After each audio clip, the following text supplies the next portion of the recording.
Hi, welcome back to the Personality Hacker Podcast. My name is Joel Mark Witt. And I'm Antonia Dodge. So a couple episodes ago, we talked with Christian, who was an INTP. He shared his story about some mental health stuff. And last podcast, Antonia did a bunch of talking, if you noticed. She did a lot of data dumping and articulation. And it's really a reason for that, I think, because Antonia and I have had a lot of conversation. She's an ENTP in the Myers-Briggs system. I'm an ENFP, if you're a new listener, just to give you some orientation. And we've been really talking about the cognitive function that Antonia uses as an ENTP, which to make decisions, which is technically called introverted thinking. We've nicknamed it accuracy. And it's all about finding the internal logical consistencies and congruities when making decisions, and clean slicing information and making distinctions around different pieces of data, and then being able to pull upon all of that at the moment of decision to make the best decision possible. This is, she might want to have some extra nuance to how her introverted thinking process works. But having had Christian as a conversation real recently, Antonia and I have had a lot of conversations offline around introverted thinking, and I'm just seeing introverted thinking around me a lot lately. For some reason right now, I'm in a season of it being accessible and available and observable to me as a person. And we thought we would today talk a little bit about this idea of introverted thinking and thought and how it deals with thought. And one of the ways to frame this is to talk about introverted feeling, which is a process that I use to make decisions. We've nicknamed it authenticity here at Personality Hacker. It's all about what resonates, the inner alignment of the motivations of what drives me or other people, and why I decide what I decide, and what those motivations in alignment mean for me to make decisions going forward. And moving through the world as an introverted feeling person, as an ENFP, one of the things I'm able to do is hold space for very dark and heavy emotions. Because as an introverted feeling person, if you are an FP in the Myers-Briggs system, you're going to probably resonate with what I'm saying. Or even if you have FI or introverted feeling in your cognitive function stack or CAR model anywhere, you'll probably resonate a little bit with what I'm saying. You have a capacity to see the darker motivations in your own heart. And you don't always follow them, obviously. In fact, most of the time, 99.9% of the time, these dark motivations or these maybe less than optimal thoughts or things that drive you, they don't take the wheel. They don't get to express themselves. But you have to see them and sometimes figure out how to manage them or work through them. We've had a lot of conversation offline about how introverted thinking has a very similar function around thoughts. So when someone brings a really heavy emotion to me, I'm able to sit with it because I can see it inside myself. And I've been talking with Antonia, and she's expressed to me that when someone brings a difficult thought, she finds herself able to sit with that. And sometimes it's surprising how other people can't sit with thoughts they maybe are darker or heavier, or this is really, really interesting, they just disagree with. It's a thought that they just can't hold in their head because it just goes against something they believe. It's just something that's too much for them to look at and hold in their head and think about. It's just too distasteful. It's too assaulting. It's too difficult for them. So today we want to talk about that idea, not holding intense emotions, but holding thoughts for people. And what does that look like? And how can maybe introverted thinking and the way it approaches that help all of us that don't have that function think about that and do that for each other as well? We did a podcast a couple of years ago. I think we called it Why the World Needs Introverted Thinking. And if we do another podcast here, introverted thinking will be like the only cognitive function that we've called out specifically about its need to, or like some of the things it brings to the world. Now, we've defined cognitive functions in other podcasts before, but I think, I don't know, maybe because I'm whiny, I feel like right now is a time period where introverted thinking, the function or the things that it brings to the world are particularly, I don't want to use the word marginalized, but I think people don't really see the value of introverted thinking. And I think that it is oftentimes attacked when it's actually being used well. It's one of the functions that gets attacked when it's being used well. And so we're going to do a second podcast basically a couple years later on why the world needs introverted thinking, or at least my opinion on it. And I think, as you mentioned, Joel, when we talk about a few years ago, I want to say 2 or 3 years ago in the podcast, you were doing so much work around introverted feeling. We didn't call it out. We didn't talk about the reason why the world needs introverted feeling, although it does. The world needs all the cognitive functions to be represented well and healthy. But you were talking a lot about ways that you were learning to perform what we eventually started calling emotional Aikido, to perform emotional Aikido on yourself, which is find the emotion that you want. It doesn't mean ignoring the emotions you have, the honest and real ones, but it was more like, what emotion do I want to be feeling? So as I process through my emotions, I'm going to address the ones that are honest and true and legitimately there. And then I'm going to figure out what the healthiest emotion for me to be feeling is. And sometimes that's going into the dark places and processing. But most of the time, it's feeling the emotion you want to feel. Joy, happiness, joyful expression. And you talked a lot about finding a way to get from the darker places to those joyful expressions. And I remember a lot of comments we got from particularly INFPs at the time was this sense that there was something kind of almost offensive about that idea. Almost like we were saying that negative emotions shouldn't be felt, right? Like we were saying that it's wrong to feel bad emotions and our suggestions were to ignore those. And it was never to ignore them. They need to be acknowledged and addressed. Those negative, dark emotions, those dark places inside of us need to be acknowledged. But they can't, or if we allow them to take over, if we're not processing them, they're processing us effectively. If we allow them to take over, then we don't find ourselves in a healthy space. Like that's basically what depression is. Depression is, or other symptom or things like depression, where we find ourselves in a dark place and we can't get out now. Now that's the new norm. And our recommendation was process the negative stuff, but also find your way to something more positive. Now, the reason why I mention all that is because as somebody who uses introverted thinking, and somebody who's done a lot of work around it to get inside my own programming and to address what I call bad script. I think one of introverted thinking's greatest gifts is its ability to look inside one's own mind and look at what it amounts as computer script, like little pieces of script or code that the world gives us that we just slurp up and adopt. And this is what I think now, right? Like I believe this or I think this because there was a time period in which my brain was open and vulnerable for an imprint, and the world handed me an imprint. This is how the world works. And I went, okay. And then I just let it program my mind. As we get older and more sophisticated, and as we figure out that we don't actually believe everything we believe, right? There are things inside of our brains that we have adopted that contradict other things we adopted, right? 2 different sources gave us 2 different pieces of information that we believe both of them, but now we realize there's dissonance there because they don't agree with each other. Or we could maybe believe an entire paradigm, and within the paradigm are things that don't agree with each other. And so then we have the ability as adults to work through all of this programming and try to figure it out.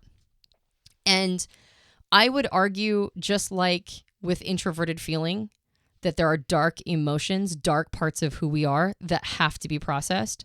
But the ultimate goal is to get to a place where we're emotionally healthy and not feeling darkness all the time. I would argue that the exact same thing needs to happen with our thoughts and our beliefs and our paradigms.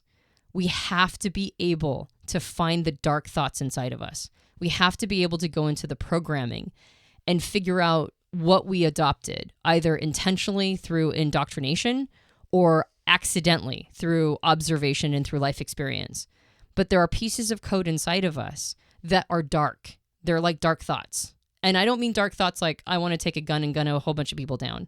I mean dark thoughts like I'm the superior race, or everybody who disagrees with me is wrong, or something to that effect, like isms, sexism, racism, ageism, all of these isms.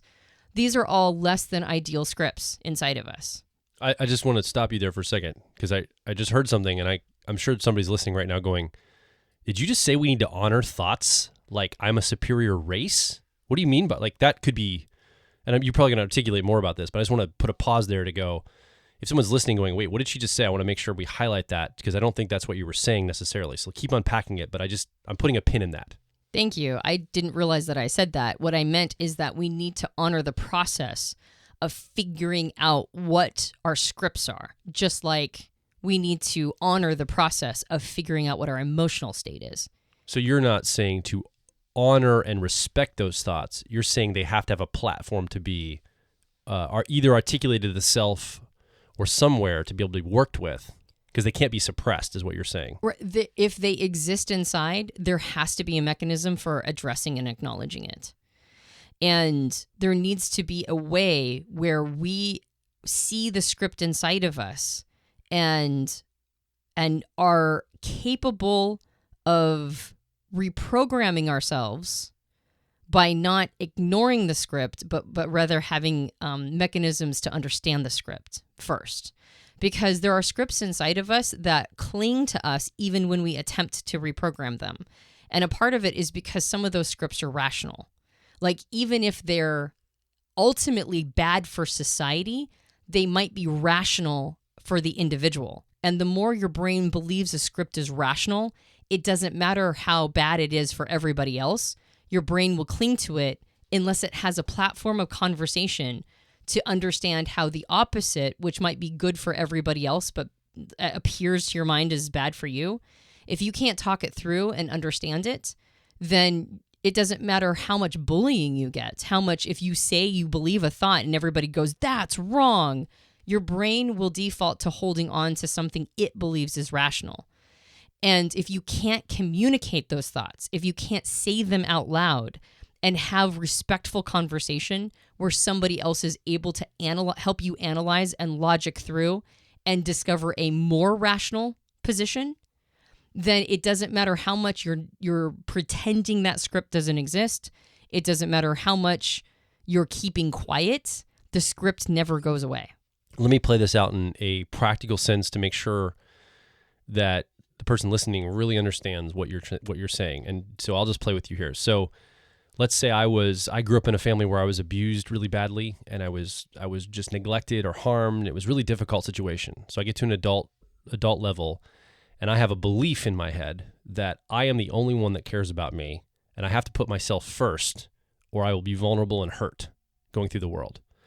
What I hear you saying is that's a very rational thought for me in that situation, because I grew up in an environment that makes sense. The logic is sound. Based on my experiences, maybe growing up in an abusive environment or dynamic, it makes sense for me to hold the belief that I have to put myself first, or I'm extremely vulnerable and I could die, and I can't trust anybody. And you're saying that belief is rational in that realm, but if I have that belief and I go into maybe a family environment, a relationship, having children, a workplace, friendships, that belief is going to start to gum up the works on that front. And if I try to suppress that belief that I have to put myself first and go, well, I have that belief, but it's wrong. It's a wrong belief. So I have to push it aside and believe that the group I'm entering is more important than me as an individual. Let's just say you're saying that belief's not going to go anywhere. It's still there because it's not even illogical. It actually makes sense. It's not like it's a oppressive belief. It's not illogical. It makes sense based on how I'm wired. And if I have no space to be able to work through that, I think what you're insinuating is it's going to pop up maybe in unhealthy ways anyway. So I need to address the belief as it is without trying to prematurely push it to the side. Am I understanding what you're articulating correctly? Yes. And sometimes new circumstances will help with the programming. Like if a person is in that context and then they put themselves in contexts where their environment actually gives them the opposite message, over time, sometimes the programming rewrites itself, right? It goes, now I have to deal with these two experiential thoughts. The first one being that I have to look out for number one. And the second one being I'm now in an environment where people are looking out for me, and it also makes sense to look out for them too. And so then the person then has to go through some sort of rationalization, and they have to figure out these two competing concepts. And eventually the new rational thought will take over the old rational thought, and the reprogramming will happen all on its own. That does happen. That's a lot of what I think we call experience, life experience. Life experience helps us reprogram bad thoughts or less desirable thoughts from our minds. but it doesn't always work like that. And you have to, if you're relying on outside experiences to do your programming for you, then you're handing yourself over to whatever life gives you. Because what if that person who grew up in that terrible situation continues to replicate environments that allow them to keep that thought, which is something we do all the time.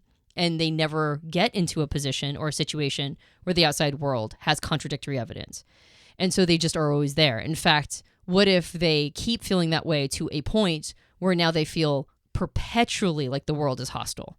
And the more hostile the world is to them, the more they feel like they have to aggress and fight back. And eventually they get to a point where they're creating violence against others because they believe that that's the only thing that they can do in order to keep themselves safe. This was a terrible thought to begin with, though it was completely rational.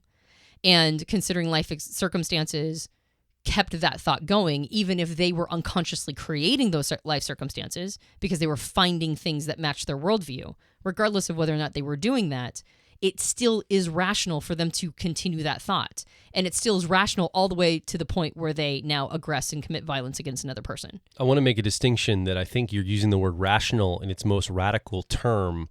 You don't mean true. It doesn't mean that the thought was true. I mean, obviously, people do care about this individual. Maybe that was like if I was abused my whole life, and I think I've got to look out for number one. That may not be a true thought, but there's a rationale to my thought. So rational doesn't mean true. I think that's a distinction also that introverted thinking probably can make very easily, that some of us other types have a harder time making distinctions around. Yeah. Logic, rationale, analysis, none of this is equivalent to truth. But it's easy to conflate those things. Well, and that's the challenge, is that the reason why people have a hard time holding space for other people's logic is because they believe it is an argument of truth versus truth. They think that it's logic on one side and logic on the other, and you have to battle it out on two different perspectives of truth. And one, whatever is the truer truth, ends up the victor. But that is rarely, if ever, actually what's going on. I want to go down a bloodhound trail with you for a moment, and you might have some more points, so if I'm hijacking the conversation, but I think this will be really good to go down to really work out what you're saying in a real, kind of like some real examples. Some of the things I'm going to lead us down the trail of may be triggering for you listening. So if you have any history of abuse or especially sexual abuse or things like that, because I'm going to be mentioning some of these things, and if that feels too much for you to hear, please don't follow us right now down this trail because I want to really work out some things. But I want to ask you, Antonia, from an introverted thinking standpoint, because this is your function. So we've already made a distinction between truth versus rationale. Do you believe that everybody, from an introverted thinking standpoint, like just looking at that function, do you have a sense or a belief that people always make choices that are rational, like at least to them? Like it's not true, but they're rational expressions or thoughts. Well, first I'd say there's a distinction between rational and rationale. Okay. Rational is an argument that, when seen like through the system that it was created, makes sense to the system. It's logically congruent with the system. Rationale is the things we say to ourselves in order to keep believing the things that we want to believe. It's the evidence we use, if I'm not mistaken. Or at least that's how I see those two things. Okay, so I want to bring a real life example in here. And again, this could be potentially a little to the surface for people. Michael Jackson. Okay. Now, whether or not there's been some information recently that Michael Jackson was abusive toward children. Whether or not that's not been proven in a court of law, so I'm not using this to pin him on something or anything like that. I'm using it as an example of a real case to work through the logic here of what you're articulating. Michael Jackson probably had the ability to articulate a truth for himself. So that there's a difficult truth, which was that, assuming this is all true. Again, I'm making a massive assumption here. This is true based on the evidence I've seen, and just kind of my own personal opinion of it. But for him to articulate a truth to the world, or to even a therapist or somebody, hey, I'm attracted to children, or I have this desire this way, that truth would never have been accepted in the public at all, even with a therapist or a one-on-one professional. Like, that's a truth that is so difficult. I bet he couldn't even admit it to himself. Like, it was probably something that he even had a hard time recognizing, again, assuming it's true, Let's just assume that for the sake of argument. Well, I think you could just talk about a pedophile. Sure, but I'm using a real example because a pedophile is like, it's more abstract. This is a concrete example of somebody. What is, like, from an introverted thinking standpoint, when you talk about holding space for thought, is that the kind of thing you're talking about, where someone like a pedophile could then articulate a thought out, and there's somewhere this thought can be held? And I can just imagine, like, me listening back to me saying this, my instant reaction would be like, no, that thought's never acceptable, ever. Like, it's a bad and wrong thought. It needs to be punished so severely. We can't even let people think it, let alone articulate it. Like, it is so dangerous, which I agree. I mean, those thoughts are very dangerous. I have children. I want to protect them. That sounds terrifying to me, to have somebody out there in the world that has this thought that that's appropriate to touch or hurt children. I have 3 children, and I would be horrified if that happened to them. So are we suggesting that introverted thinking could make space for even those kind of dark thoughts? Well, it goes back to something that you just said, which I think a lot of people believe, which is we can't even let people think those thoughts. But that presupposes that we're letting anybody think anything. We don't let people think what they think. Their programming, their imprints, whatever is going on inside of their mind is inaccessible to others for the most part. Like, the only way that it's accessible is if a person shares their thoughts with you. But what's going on inside of them, it's not that we're letting or not letting people think what they're thinking. It's whether or not we're allowing them to share or articulate what they're thinking. And so there is a level of, I want to say, a level of agency that we are trying to strip away from each other. If we believe that we can let somebody or not let somebody think a thought, that is an extraordinary arrogance. We don't let anybody think anything. People think what they think. And that said, I would say, absolutely, introverted thinking's primary job, when it's being done extremely well, is that it makes space for the worst thoughts that people can think. Just like introverted feeling can make space for the worst intent and motives and feelings a person can have. And we're in a time period right now that skews very heavily to honoring emotions. And I think that that's a good thing, because there have been time periods in the past where we have not honored people's emotions. And the exact same thing happens with introverted feeling, or people having emotions and intent and motivations, that when we don't honor them, it's not like they go away either. They must be processed. All of this darkness must be processed in some way. It can't be addressed or rewritten without processing. So yes, I would say that introverted thinking, one of the things it brings to the world is an ability to listen to the most abominable thoughts another person can have, because it understands how it's rational to the person thinking it. So before, when I said there's a distinction between rational and rationale, the question you asked me was, is everybody, like, whatever they're doing, does it make sense to them? And the answer is yes. Otherwise, they wouldn't do it. Everything everybody does makes complete and total sense to them. Otherwise, they wouldn't be doing it. Even the most horrible actions. Even the worst actions have a form of logic or rationalization behind them, or they are actually rational to the individual, considering the system that they are, or like the system of the person.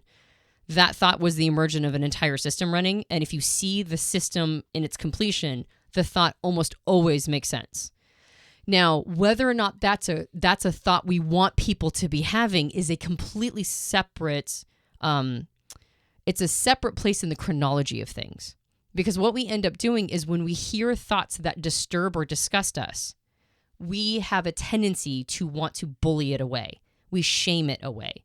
We say, that's not something a person should be thinking. And we think that if we can just apply enough social pressure on it, that it will course correct. Because remember, an individual's environment and their experiences can help them reprogram. So we take it upon ourselves. This is almost like the opposite part of the polarity of extroverted feeling. Extroverted feeling is collective thinking, right? collective thinking based on getting people's needs met.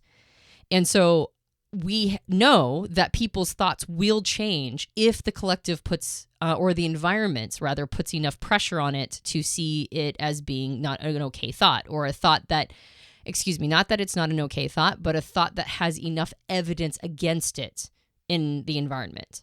But what we don't understand is that that is not done through shaming. It's done through logic.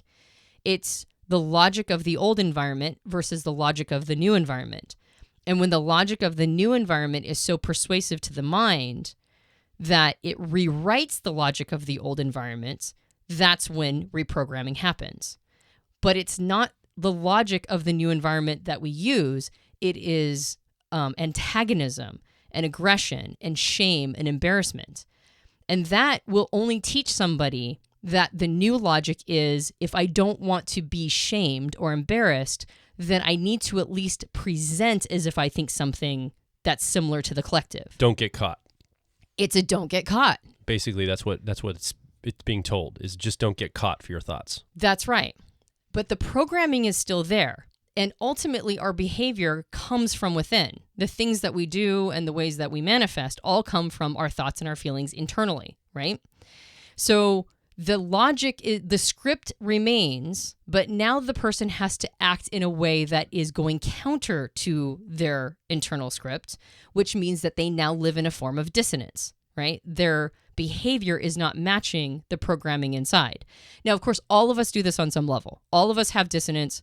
All of us behave on some level counter to some of the thoughts that go on inside of us, because some of the thoughts that are inside of us, some of the scripts and programming, is either one, not healthy, and we recognize that, and we do everything we can to, rewrite that script, but sometimes it still just stays there, kind of like A Beautiful Mind, right? Because at the end of the movie, A Beautiful Mind, Spoiler alert, he's schizophrenic and the voices never go away. He just finds a way to manage them. Sometimes we have thoughts that are so persistent and got imprinted so early, or are part of some sort of, mental disorders or mental health issues, that they're not going to, we have not successfully had them go away yet. But we are addressing them and we understand them, and it's not for a lack of having tried. A second form of dissonance happens when we have had a thought imprinted very early that contradicts almost everything else our rationale tells us, and we hold space for it because somehow it's compelling to us. Like something about it is intriguing or interesting, but we don't act on it because we don't know it to be true. We just allow it to continue to live. And then there's thoughts that we haven't even allowed ourselves to think. They live inside of us because we don't even let ourselves address those thoughts.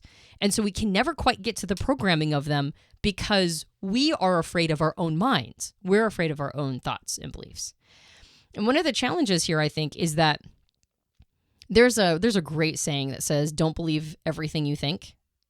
Well, that's one of the challenges that the brain has, is that when the point of scripts and the point of thoughts is that we act on them. That is our model for life. That is our script. That is what we think is reality.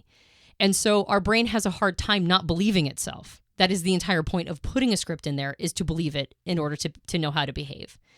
So when we see one that's icky, or we see one we don't like, instead of going in and addressing it and looking at it directly, we go, no, I can't believe that one. And since we are in the habit of believing everything we think, we try to push the thought away. We just try to push it away and hope it goes away on its own. We hope the environment will somehow create, circumstances to rewrite it on its own. But the most persistent thoughts, the negative, most persistent ones, don't go away. They just live in there.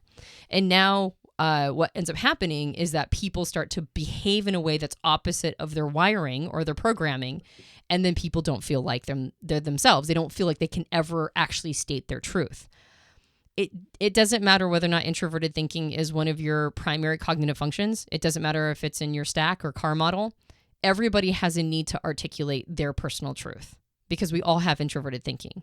Now, the higher it up is in our stack, or the more dominant it is in our car model, the more we have a compulsion to do so. And it's something that we think about all the time. But every person needs to articulate their truth. And so if we have a truth that lives inside of us that we have no mechanism for articulating, then we start to feel disjointed. We feel fractured as people. And so what I am noticing that happens in the world is that people articulate thoughts that another group of people don't think is a good thought. It's not a healthy one. It's not an okay one. But instead of creating an environment in which discourse could happen, where a person could present the thought, maybe even not feeling like it's a good one, maybe even presenting it as one that they feel ashamed of or one that they're trying to work through. We don't have a mechanism anymore. We're losing our mechanism to be able to have discourse to actually address the thought as it is, as it makes sense to the individual, recognizing it is rational to them and the circumstances they came from. Instead, what we do is we use shaming and bullying to address it, hoping that if we have a loud enough crowd, that all of that will somehow stamp the thought out at its source. But it doesn't do that. All it does is, as you mentioned, is it goes into hiding. That's it. And so then the thoughts persist and they just live there. And then we ask ourselves, why can't we move any further as humanity? Like, why do we still have isms? Why do we have sexism? Why do we have racism? Why do we have all these other isms, ableism, etc.?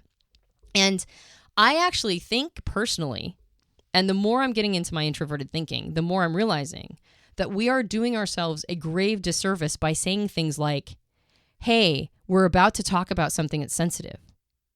If you don't want to hear it, we're going to talk about maybe sex abuse things. If you don't want to hear it, my recommendation is to not listen. I think we're doing ourselves a disservice by doing that. I think that we need to become more, we need to have more mental rigor.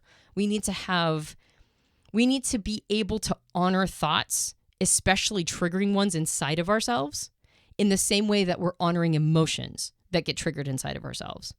We need to have a capacity to hold space for our own and other people's real, honest, imprinted, programmed thoughts. If we don't allow ourselves to think what is truly going on inside, and we don't allow other people to think what is truly going on inside, and we don't give ourselves a platform for articulating these things, then they're just cockroaches that run under the refrigerator as soon as the lights come on.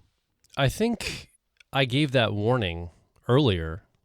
I'm not being defensive when I say this. I'm just really thinking through what's my motivation there. And I think if our 6-year-old, almost 7-year-old Piper was here, I would give her a warning and say, hey, Dad's going to talk about some stuff that a little bit too much for you.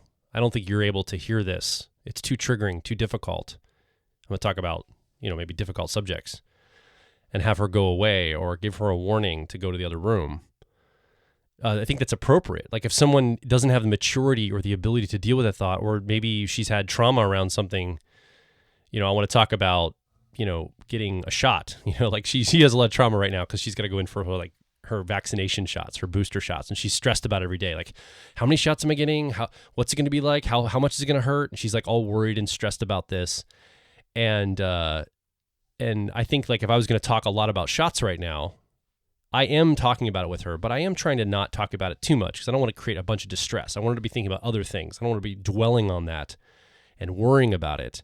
And so I give her a quote unquote trigger warning to say, hey, Mommy and Dad are going to talk about shots and some stuff that is stressful to you. So you might need to go in the other room right now because I know it's really distressful. And I don't want to coddle her too much. I think she needs to have a reality. But I also think that some people, we do need to protect people that aren't able to have those conversations, and to force them to do so, force Piper, our daughter, to do that at 7 around certain topics might be unfair to make her sit and listen to something that's too extreme for her. Well, and I think that there should be, when it comes to children, a concept of what's age appropriate, but I would actually disagree with you. As somebody using introverted thinking, shots are not age inappropriate. They're something that might create distress, but it also gives us an opportunity to talk about her distress. It gives us an opportunity to have her articulate some of the things that is going on for her, including some of the misconceptions she has around shots. So when we talk about it, she's able to say, are the shots really big? Like she can articulate and vocalize the challenges she has around it. And then we can talk about some misconceptions and we can articulate it in a way that writes over whatever's rational for her, because her imagination is going to run wild. And as her imagination runs wild, it is rational for her to have fear around something that maybe she has a slight memory of a long time ago as a much younger child, or maybe her older brothers were freaked out when they had to go in to get a shot, and so she's borrowing some of that emotion. Like, it's rational for her to feel what she's feeling. But it also might mean that her information is not good. And some conversation around, hey, so you got your ears pierced, it's probably going to feel less pain than you getting your ears pierced. And she goes, really? Right? And so now we can have a conversation where new rational information comes in and can replace the old rational information or rewrite it. And I think that's one of the reasons why, even though I agree that there are things that are age appropriate, when we're talking to adults, there are people who have genuinely tragic circumstances and situations in their life, truly, truly tragic. But instead of, there's no need to whip up a person's trauma when there is not going to be a follow through.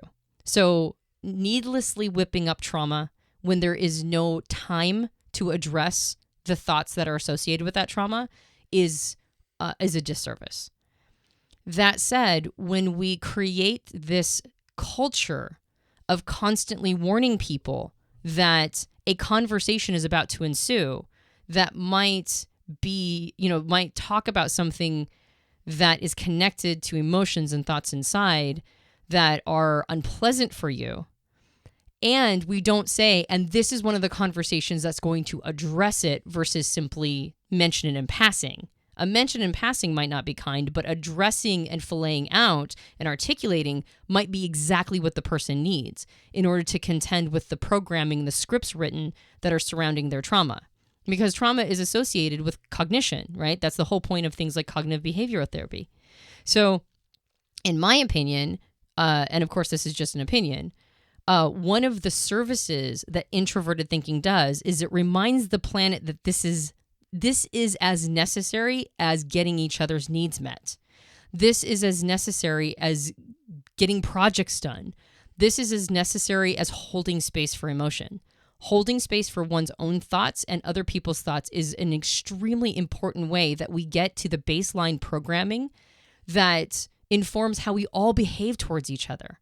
So when an individual has a racist thought and they articulate their racist thought, as opposed to attempting to bully it, introverted thinking would suggest asking why the person thinks the thought they think. Why is that rational? And is there a way to have a conversation where other ways of logic, using logic through the conversation, can at least present something that might replace the old programming? Not handing it over to environment, not hoping the shout downs will make it happen, but actually allow the person to now hold two different equally rational concepts in their mind, the racist perspective and the non-racist perspective, and allow them to now contend with that, right? So they do the work of reprogramming themselves, because the world only incidentally programs us. It doesn't do it with intent. We program ourselves with intent once we understand how the mechanism works. Yeah. So I think that the reason why I wanted to talk about this is because I'm finding myself using introverted thinking and feeling compelled to articulate truth. I'm finding myself in an environment where I believe that the more I articulate my truth, the more hostility I receive, which is very distressing to me as somebody who uses introverted thinking. And any TP probably understands what I'm saying right now. Whether it doesn't matter which TP you are, which of the 4 TP types. When you articulate your truth and people take it as hostile, simply articulating it, it usually is very painful to the TP. But at the same time, one of the reasons why it's so painful is because that is what you offer to the world. It's part of what you bring. And just like introverted feeling does it in a non-judgmental way, holding space for somebody's emotions using introverted feeling means they get to feel however they want to feel, because that is true for them. That is a true, authentic emotion, and you hold space and you don't judge it. And once a person is able to articulate their emotions, oftentimes that's all they needed. They just needed to talk about it. And now it's like washed out and it's not all bottled up and they feel relief. And now the person will say, well, I don't even feel that anymore. oftentimes the same thing happens with introverted thinking. If a person is given space to truly articulate their thought, no matter how terrible the thought is, right? No matter how awful it might seem to the outside world, and they're able to articulate it in a way where the other person is showing zero judgment, sometimes just talking about it, they themselves rewrite it, because as they say it out loud, it makes far less sense in the outside world than it did internally when it was just a thought hanging out there. I think one of the challenges here is we perceive as humans emotions to be emergent and thoughts to be source. And there's maybe a little bit of truth to that. Our thoughts and beliefs are a little bit more fundamental to the emotions that emerge from us. I think we start there. We start with our belief structure, our thought structure, and then from those thoughts and beliefs, the emotions come from there. So holding emotions, it's almost like holding space for the thing that is the result of the thoughts and beliefs.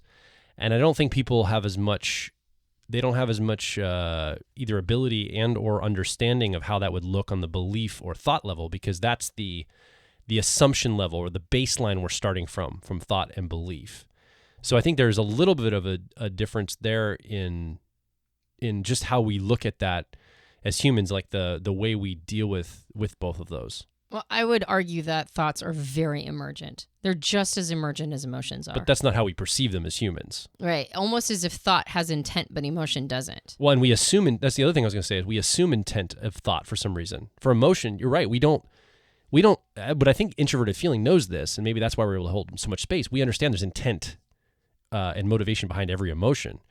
It's kind of, that's what emotions really are in some ways. But there's this almost assumption, like if you have this thought, you automatically had this motivation for it. So if you have, like, for example, a racist thought, well, of course the motivation is hate and bigotry. We all know that's the motivation for that belief and thought. I mean, you can't have that thought without that, right? Like, that's kind of, we just assume it. We don't even really, I think that's what you were saying for introverted thinking, to go, well, if someone has a racist thought or belief, we're assuming it's from the same, like, core motivator of, like, hate or bigotry. Maybe there's real good legitimate reasons, not like, I don't, like, in society, I'm not saying there's good reasons to have racism, but the person in their own mind has a logic behind it. And it may not be rooted in hate or bigotry. Like, I mean, that's ultimately what it ends. That's actually, let me put it this way. It seems like hate and bigotry are the emergent, and somehow we move them from the emergent to the source often, like in that particular example. And help me walk through this, because I want to make sure I'm clear on what I'm saying. I don't believe that obviously racism or hate or bigotry or any of that's appropriate. I just want to be very clear that I say that. I'm just saying, what is the source of it? We assume we know what the source is, and I don't know if we always do. Well, I think what we do is we conflate articulated thought with agenda. Correct. And so this idea of bigotry and hate also has agenda behind it, meaning that if I have a racist thought, therefore, I would like my racist thought to be played out in the outside world. Like, I would like the outer world to match my inner thinking. And so therefore, I'm going to do my part in creating a world that matches my thoughts.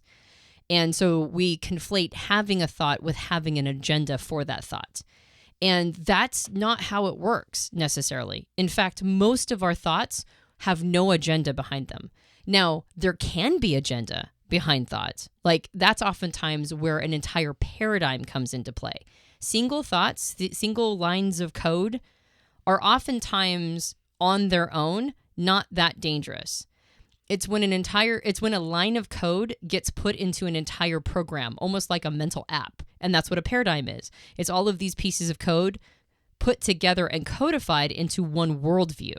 And oftentimes the worldview, especially if the worldview is in association with other people and their worldview and our feeling of connectedness and community with their worldview and their paradigm, that's oftentimes when those, like, sort of collectivism paradigms end up with agenda, because now we want everybody to be a part of this community feel. Now we want it to spread. That's where idea viruses come from. But a single thought oftentimes is just a single thought. And there are people who contend with very dark thoughts that have no intent whatsoever on bringing them to the outside world. Like, they might even kill themselves first before they would allow that thought to be brought out into the outside world, because it actually, the line of code itself goes against all of the other code that's inside of them. Their integrity itself keeps it from happening. I think of things like cheating on a spouse, right? Like there's biological lines of code that make us attracted to people who are not our spouse. And we want to, like our body wants to go procreate with these people that are not our spouse. But every other line of code, every other part of our script, our integrity, the love we have for our spouse, everything else says, yeah, we're not going to do that. And maybe you'd rather even die than to allow yourself to cheat on your spouse, right? Like, I mean, there are some people who feel that way. Wanting your life to continue on at the expense of others is a very common biological piece of code. Well, but we put ourselves on the line for other people's lives all the time. We call them heroes, right? People who sacrifice their lives to allow other people to live. Early responders often do this. Exactly. So there's lots of code inside of us that is real and lives inside and can be very dark and has nothing to do with agenda or what we're trying to push in the outside world. So then I'm glad you brought that up about this idea of, agenda, collective agenda. I think one of the reasons why people want to stop thoughts from being popped up or articulated is I think the fear is if we make space for this individual thought, it might trigger somebody else that has a similar thought. And I think, if you looked at it from a polarity standpoint, if the extroverted feeling of the world is trying to keep everybody in homeostasis and harmony, well, if we let a couple individual rogue thoughts that are maybe dark or difficult or potentially disruptive pop up, even from an individual, you're like, let's honor the individual, right? Well, some other individual might hear that, and then they're going to create a ancillary connective fabric of people that all kind of believe a similar thing, and then it does become agendatized. So maybe at the individual level, you could even get someone to agree that, yeah, those thoughts don't have agenda to them. But once there's two of them, now there's two of them, like there's two people. And typically when you have two or more, that's when the agendas start to form. You basically mentioned that. And so from a societal standpoint, if there's a dark thought, we need to, I'm playing the devil's advocate here. I'm pushing back a little bit about what you're saying. We need to quell that. We need to stop it immediately.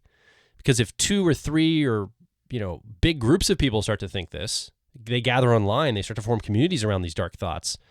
They start to feed it. There's certain online communities I can think of right now, and I won't mention any by name, but I think about them and I'm like, they're not healthy, good expressions of humanity. And there's some that have like a logic to what they do that for them, at least, it doesn't seem illogical. It seems like this makes sense to them. I don't agree with it, but to them internally amongst themselves, it seems agreeable and it's the right way to go. And so I think the fear is that if we make space for this, it's just going to create more and more of that to happen.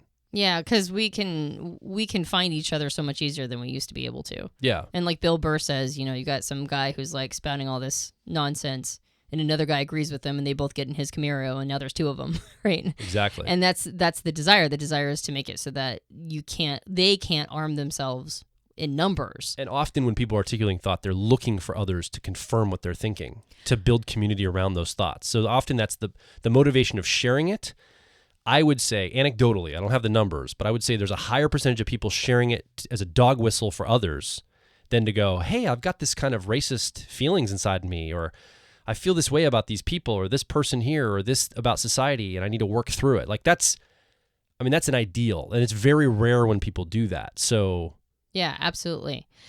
The challenge is that in our fear of people saying thoughts that we don't personally agree with, coalescing and creating little communes or whatever, creating little bastions of terrible thoughts, is that we then we stop the thoughts from articulating in places we can see, right? And feel like we have somehow gained a victory when those thoughts, again, they're like cockroaches when the light comes on. They didn't go anywhere except for under the refrigerator. Like they're still there.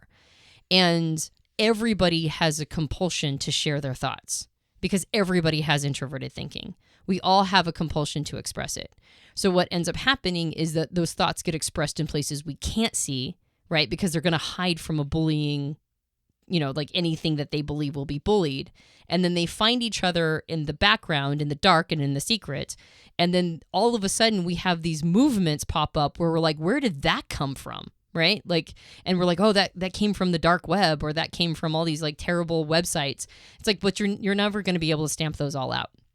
So the strategy, the overarching strategy of dogpiling the thoughts doesn't actually do anything except for allow really kind of horrifying factions to be created in dark places where when they finally do get the numbers, now they're popping up as something that's mainstream. I push back on that and say it actually does something. It ensures the faithful don't stray. So yeah, the people that are going to think those thoughts anyway, you're right, they go off and create those communities.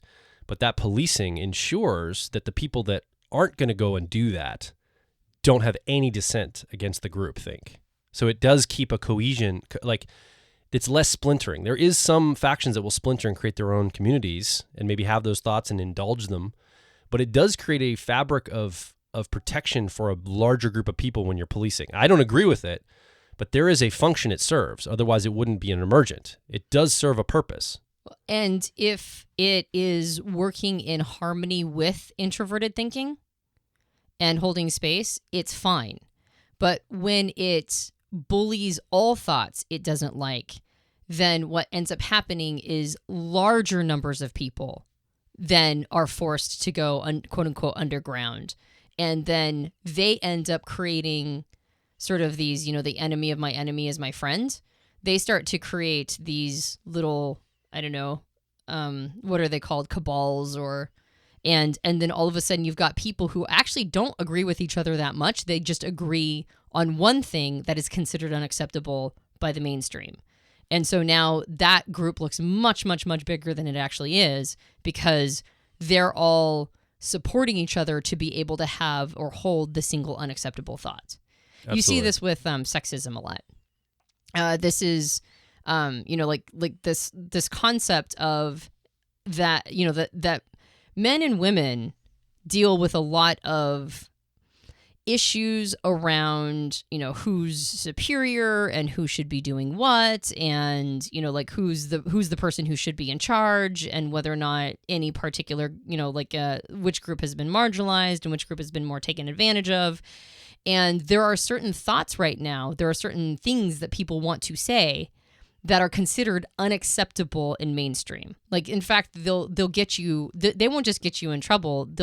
They might actually destroy your entire career and life if you were to articulate some of these things, depending upon your career and depending upon your life.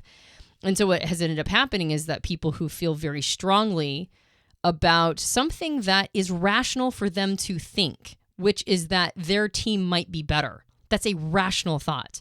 Everybody wants to believe that their team is better.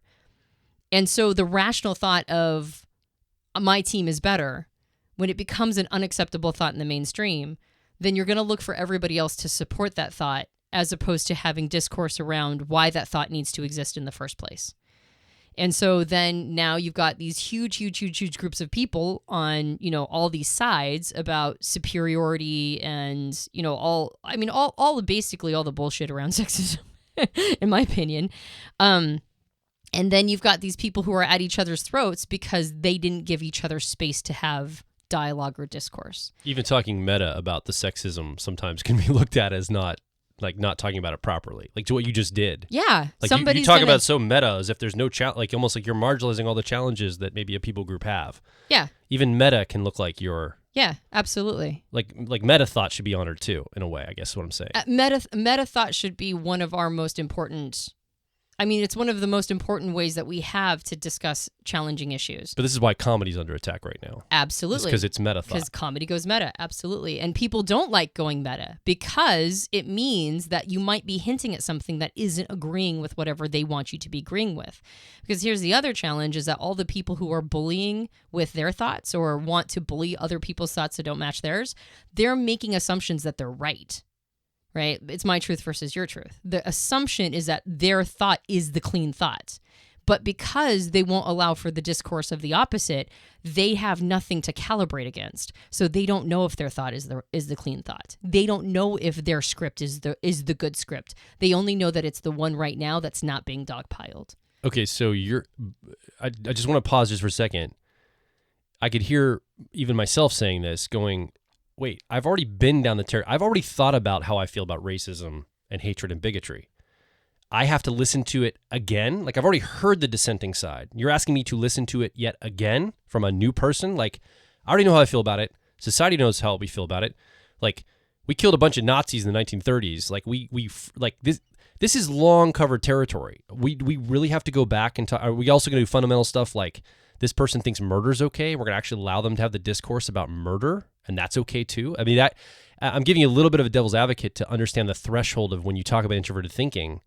Like, how fundamental do we have to go back over and over again? Like, aren't some things just settled? Yeah, well, killing Nazis is not the same thing as making sure that we all are on the same page as racism. Of but course, I understand. you get. I'm being hyperbolic. I know, I understand. Well done introverted thinking recovers the same ground constantly. Wow. That's what it does. It's constantly looking over its own programming. And it's because there are pieces of information that it's missing at any given time, that those pieces of information may have been collected through happenstance or discovery or just new information. And every time it gets a new piece of information, it goes through its own scripts again, because there's never a complete, fully clean thought. It doesn't exist. Right? We are all going through our own biases. We're all looking through the lens of our own biases. So really good introverted thinking doesn't take anything for granted. It's constantly looking at its own programming to ensure that, yep, no new information there, no new information there, no new information there. Oh, new information here. Okay, now I have to reevaluate all the lines of code that relate to this new piece of information. And that's why introverted thinking at its best is incredibly, incredibly vigilant. Very, very vigilant and rigorous. And that's why it has a really strong association with integrity, because it wants to be in integrity with all of its thoughts. And so it must go through over and over and over all of these scripts. Now, your question before was, does extroverted feelings, or like we called it extroverted feeling, but really what it is it's like keeping society in line. And it's not just extroverted feeling that does that, obviously, but it's this concept of like making sure everybody's in line with the right thinking. And like, do we, like, why would we hold space for things like racism, somebody having a racist thought, when really what they're probably just trying to do is get somebody to confirm it, right? That's why they're articulating it, is because they want somebody to echo them back and agree. And then now we have a problem. And I did mention this idea of like, well, they're going to find the people to agree with them, whether or not you're seeing it. So you're not really handling the problem by making it go underground. But the other thing is that there is a half measure that we take. We pay lip service to this idea of discourse. We don't do it with completion. And one style is burying and having it go underground. And the other style is opening up and teaching each other how to have discourse around this. One of the challenges that we have is we don't really have any institutions left anywhere that are not very, very intent on indoctrination of some sort. Everywhere you go, it doesn't matter what the institution is, there is a form of indoctrination that has settled into the institution. Even the Pledge of Allegiance that most kids do in school here in this country. It's Absolutely. A form of indoctrination and allegiance to an entity. Yeah. I don't know if they still do Pledge of Allegiance in school? I think so. Okay. They did when I was a kid. Yeah, there's indoctrination literally everywhere. And so there's not a lot of advantage that institutions have to teach people to think critically. Because if we teach people to think critically, it means that they'll start to question indoctrination, whatever that indoctrination is. So we're losing our ability to actually think critically as a group. And so we pay lip service to this idea of discourse and debate and dialogue. We say, oh, no, we totally want people to be able to articulate what they think. And and school and in high school and in college and in, just anywhere where people like to believe that or see themselves as intellectuals, there's the lip service paid to this idea of thought. But really, at the end of the day, the way to get through all of this, in my opinion, on a mass scale, is to teach people as young as humanly possible, to teach them critical thinking skills, to teach them philosophy, to teach them formal logic, to teach them debate. Now, not everybody's going to take to the subjects, and that's fine. Not everybody has to get straight A's in all of these. But just introducing the topics at all, just introducing that there is a way to think about things that question one's own assumptions, that there's a way to structure logic that will have you reevaluating whatever the current logic your brain is holding on to, that there's a way to understand that there are imprints that happen and that debate forces us to articulate what some of our programming is. And once we articulate it and once we say it out loud, sometimes it doesn't make as much sense in the outside world as it made to us internally. So we're learning skills, or we learn skills through these kinds of subjects that teaches us ways to question our own thoughts. And so when somebody else mentions something, because we are already skilled in questioning our own thoughts, we recognize that a person might be articulating something that they are through the process of questioning themselves. And just by having those habits, or just having it sort of around us, even if we're not really throwing ourselves into it, is a massive measure in ensuring that we are not just dogpiling unacceptable thoughts, that we're actually addressing them head on.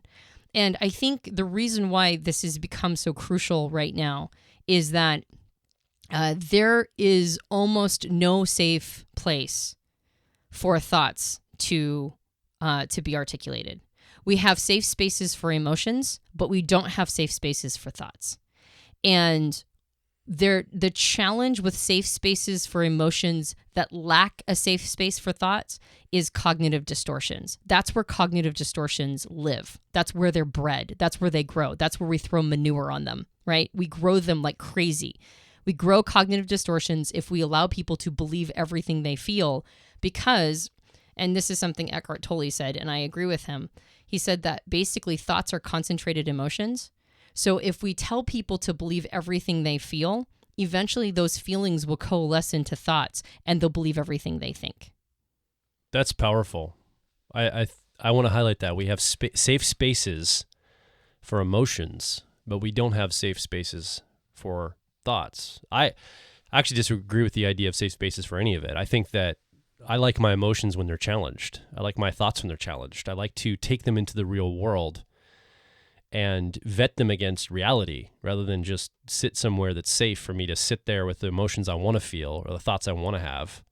Like that's very childlike. And I don't want to be a child. I want to be an adult. I want to be a man on his purpose. I want to be somebody that tests myself in the real world against things. And when I'm wrong, I want to be shown that. I don't want to go to a safe space where I can always be right all the time. That doesn't do me any service. That makes me weak. That makes me a weak person. And I really resonate with that a lot. That sounds fantastic. The question for me is, we've diagnosed a lot of the challenge here. Can we workshop a way this looks positively? Like how could this be practical? How can we apply this going forward? I think from one standpoint that comes immediately to mind, you said that when introverted thinking is doing itself well, or it's operating well, it's always scanning for bad programming in its own mind. And I think that's where, from my standpoint, if I was to coach, which I have coached introverted thinking people, TPs in the Myers-Briggs system, focus on, like my son, Gunnar, is an ENTP. And we talk a lot with him, Antonia, about at the age of 13, focus in on your own mind, be radically honest with yourself, develop your own sense of integrity around your thought structure, and call BS on yourself. Like that's the biggest thing you can do, because he's really good at 13 calling BS on everybody else in the world, which I was too at 13, right? That's what you do. But especially as an ENTP, he's building a lot of world-class skill around it. And that superpower he's developing, if he turns that inward onto his own mind, especially at 13, giving him the tools with the typology systems and the frameworks we use, I believe he's going to be a world-class thinker someday, because he'll start with himself. He's going to refine his own thought process and develop himself personally. And then I think that will come out in the world. But after the point of starting with yourself, let's say someone is an adult, whether you have introverted thinking or not, how does this look to make space? Especially when the world is not in any position to do so. I mean, it's not going to be, society's not changing anytime soon. In fact, it's going to get more cultish. There's going to be more cults of pushing thought out, and just cult after cult after cult I see springing up everywhere. Put whatever label you want on them, any political ideology or any institutional ideology or indoctrination. There's just cultish thinking everywhere I turn. How in the world, like you said, what's the incentive for us, and how are we going to move forward with this when there's no space for it? And it's not even in the cultish behavior's best interest to provide space for this. Yeah, I think what we're calling cultish is I think what a lot of people are calling tribalism these days. And I think two things. First, there's a way that we individually can navigate through this and teach ourselves a way to not bully thoughts we don't like. But I would say that there is an advantage to this, to going about it this way, and that is a decrease of anxiety. There is a direct correlation between stress and anxiety and insecurity and cognitive dissonance and cognitive distortions. They all run in the same group, right? The more cognitive distortions you have, the more cognitive dissonance you're living in, the more there's a fracturing of your mind and how you feel about yourself and your identity. And that all leads to insecurity and anxiety. The more congruent your thoughts are, the more they make sense to you and you have alignment, like thought alignment, the more rest you experience, the more at peace you feel, the more security and sense of like basically the more confidence you have in the decisions you're making and the way you're showing up in the world. I think everybody has felt alignment before. And we talk a lot about alignment being in the province of introverted feeling, this sense of alignment. But alignment also lives in the province of introverted thinking. It's just instead of emotion and sort of feeling alignment, it's thought alignment. And everybody knows what alignment feels like. Thought alignment is usually considered clarity. And clarity is, it's for me, it's a prize. But I think most people, when they experience clarity, there's also a sense of lessening of tension. Like, you know what to do. It's going to be fine, right? You know the way out. So I think that's the reward that this gives. And you can see that people lack clarity. You can see the anxiety and the stress and the disjointedness, like on a macro scale. Let's pretend society is the representation of a single human being. You can see how fractured it is, how much dissonance there is, how much stress and anxiety is building up and building up and building up. So to me, it's a no-brainer. Like, implementing this as quickly as possible in us as individuals and then encouraging the entire world to follow suit, I think is absolutely obvious and a no-brainer. But I think the antidote to this isn't getting used to people saying things that you disagree with and just biting your tongue. It's actually developing curiosity. Curiosity for how what somebody else thinks makes sense to them. Getting enough inside of them to recognize that what they're thinking is actually logic. It's logic, and there is a reason why they think it. There's that phrase that I used to use growing up that was in our religion when we did a lot of proselytizing and encouraging people to change religions.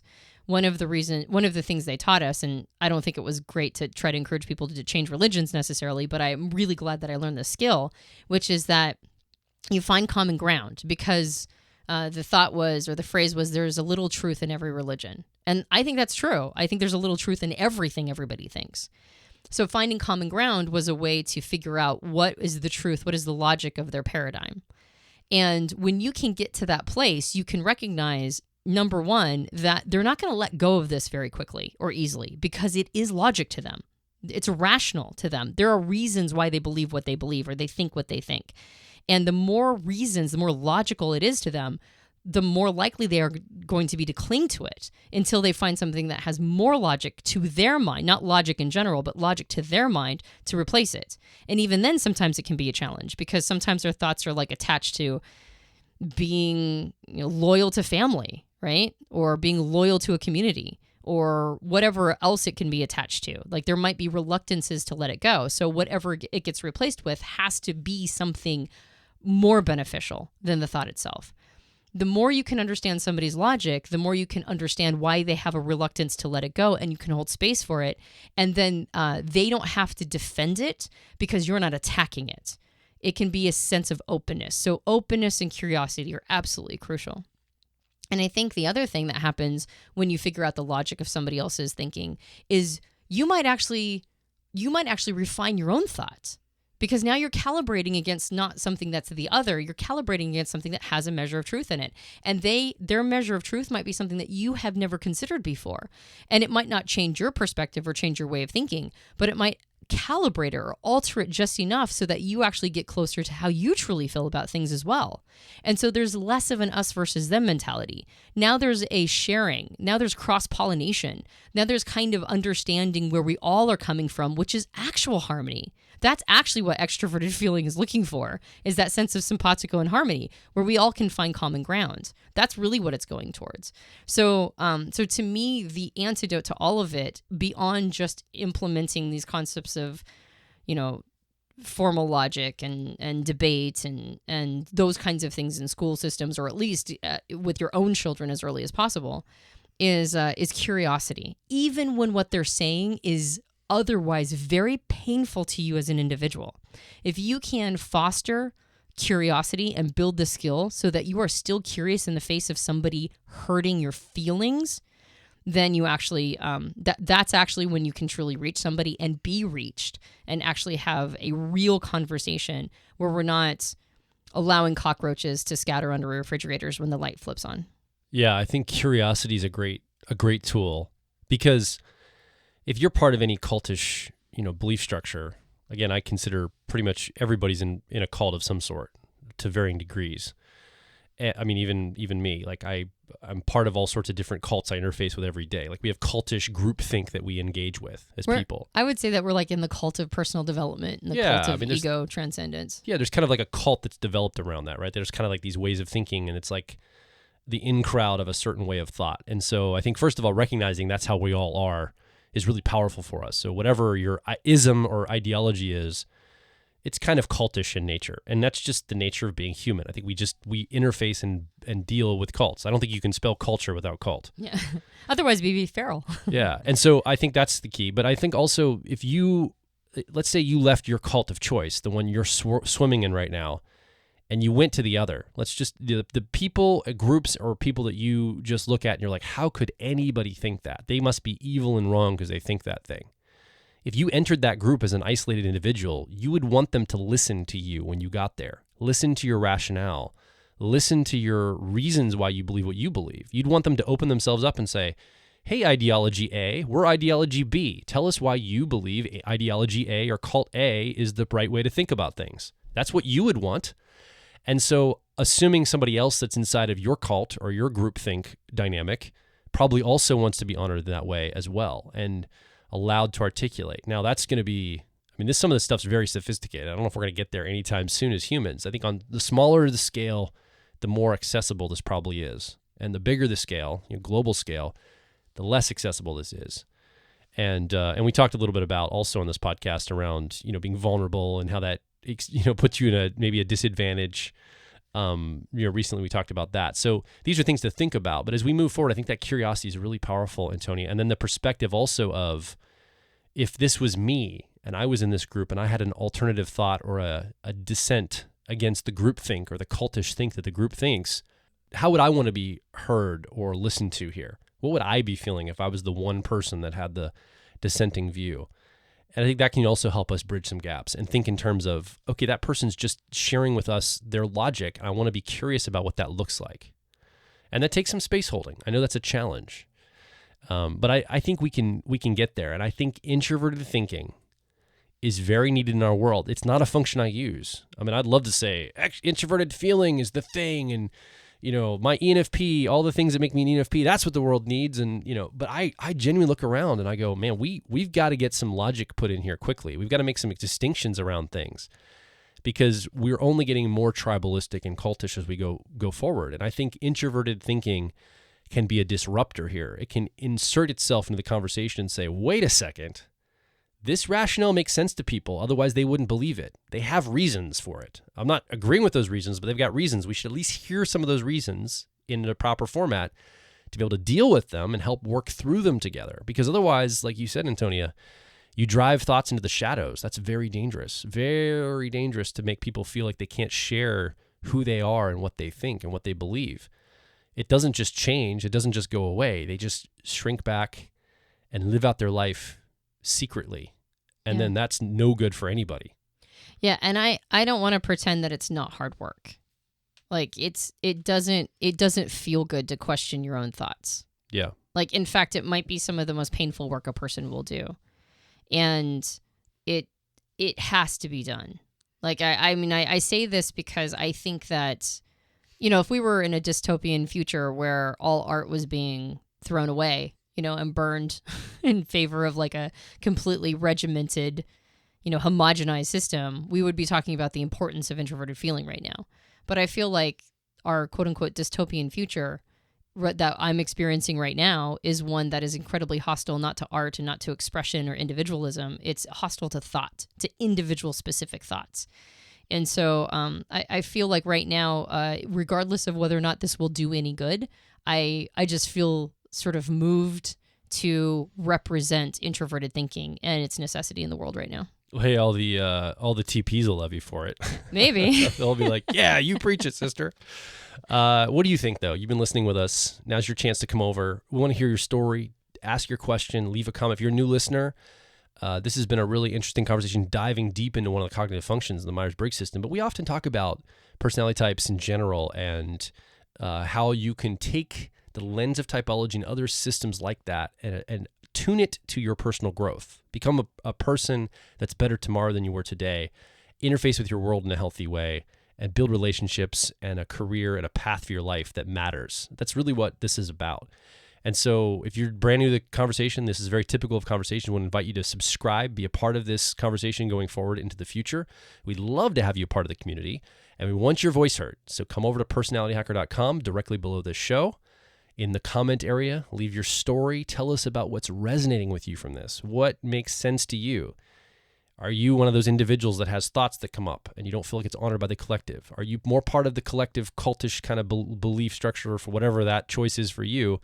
And you're really threatened by people that have individualistic thoughts or people that try to make distinctions. What's your experience with it? Let's get a conversation going. I think a rich, deep conversation can emerge from this.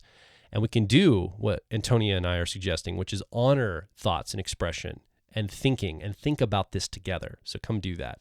Yeah, and as well as subscribing to this podcast, you can also find us on our book, Personality Hacker, at various retailers, bookstores, like Books A Million, Barnes & Noble, Amazon. You can leave us a rating and review for the book if you've read it and you've enjoyed it. And Joel usually says you can find us on social media, but you can find us on various social media platforms all over the place: Facebook, Instagram, Twitter, et cetera, et cetera. So please go look us up there too. These are like time capsules. When somebody listens 10 years from now and they're like, what's a Twitter? What's a Barnes & Noble? What is that? Like they're going to be like, oh, that was a bookstore that existed like a decade ago that's been out of business forever. It's like, go find us a Blockbuster Video. It's like we're dating these just by saying the current platforms of choice because things change so rapidly. Well, maybe people in the future will forgive us. Yeah. Anyway, booksellers everywhere. Grab that. My name is Joel Markwit. And I'm Antonia Dodge. And we'll talk with you on the next Personality Hacker Podcast.